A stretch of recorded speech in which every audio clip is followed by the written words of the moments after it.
straight into the numbers, shall we? Section 1. The hidden finance economy. Doctor versus blogger. Okay, let's dive into this. Just think about the stark contrast here. On one side, you have a doctor with 15 grueling years of medical experience. On the other side, a blogger sitting at home with a laptop. And here's the wild part. Right now, in today's economy, that blogger is actually out-earning the veteran doctor, simply by writing about money online. Crazy, right? But look, we need to clarify something right out of the gate. This is not a scam. It's not some shady get-rich-quick trick. Actually, scratch that. It's the exact opposite. This is a legitimate, highly structured business model built on pure math and digital leverage. So how exactly is a laptop lifestyle beating out a medical degree? That brings us to Section 2, 3 main revenue channels. Here is how a blog actually makes money. Think of a successful financial blog as a massive 3-step pipeline just dripping with cash. Revenue flows in through 3 main channels. Number 1 is advertising. You know how this works. Websites earn a little bit of money every single time someone views or clicks an ad on their page. Simple enough. Number 2 is affiliate marketing, and wow, this is massive in the finance space. Bloggers recommend financial products, then credit cards, high-yield savings accounts, investing apps, and they earn a direct, flat-fee commission every time a reader clicks their link and signs up. Then there's number 3, which is often the absolute most profitable channel of the whole shebang: digital products. Once a blogger builds an audience, they sell their own courses, budget templates, or financial guides directly to those readers. That is a 100% profit margin flowing straight back into the creator's pocket. Let's move to Section 3, the industry multiplier effect. Why does finance pay so much? Now, what's really interesting here is the underlying math, which most people fundamentally misunderstand when they're starting out. Advertisers in the finance industry, your big banks, investment platforms, insurance behemoths, they are operating with absolutely colossal marketing budgets. We're talking cutthroat, intense competition for new customers. Because a new customer is worth so much to a bank, these companies pay astronomical amounts to get their products in front of interested readers. Literally, they pay far, far more to advertise on financial content than almost any other category on the entire internet. To put that into perspective, this breakdown changes everything. Say you run a beautifully designed travel blog. You write a great post, it gets 1,000 views, and you earn, a few bucks from the display ads. Pretty standard. But take a finance blog. A post about investing or the best travel reward credit cards can earn 10 to 50 times more money for the exact same number of views. No joke. That 10x to 50x multiplier is the single driving force that makes financial blogging one of the most wildly profitable niches in online content creation today. It's not that the finance blogger is working 10 times harder than the travel blogger. It's simply that they set up shop in a vastly richer economic zip code. Section 4. Real numbers and timelines. Let's look at the passive income potential.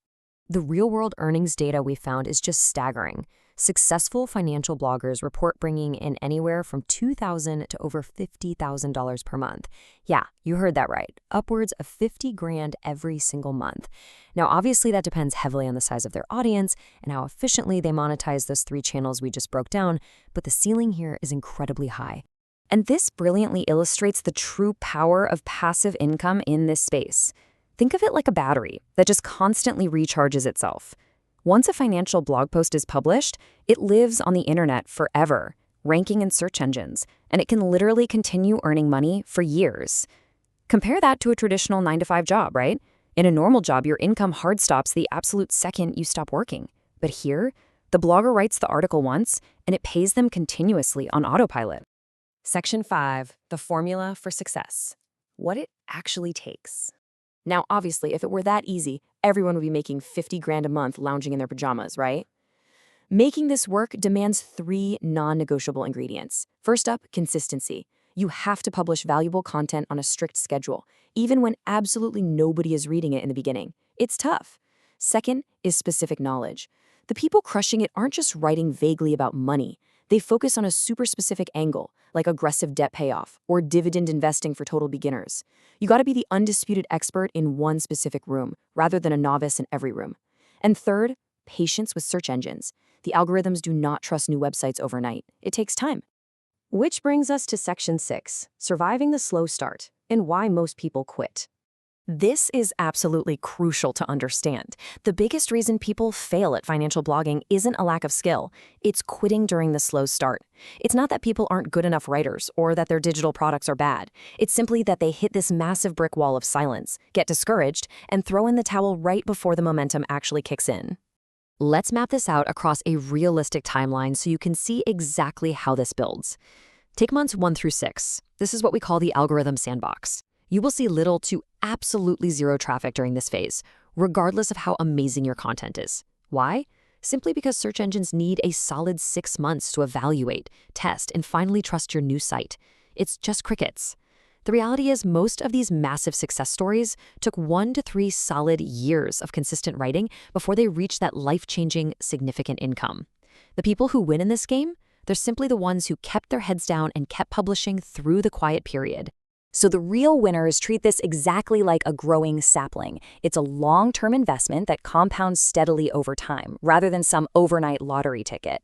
Because at the end of the day, a financial blog isn't a lottery ticket. But it is one of the very few business models on Earth where a single person with 0 employees and incredibly minimal startup costs can eventually build an income stream that totally eclipses traditional, highly educated careers. So the question isn't whether financial blogging works. The raw numbers, the massive ad budgets, those crazy 50x multipliers, they absolutely prove beyond a shadow of a doubt that it does. The real question you have to ask yourself is this: are you willing to stay consistent through those slow, quiet months that come right before the big payoff? Think about that for a second. If this explainer gave you some clarity on how this hidden digital economy actually operates, make sure to subscribe to Wealth IQ for more real financial truths. See you in the next one.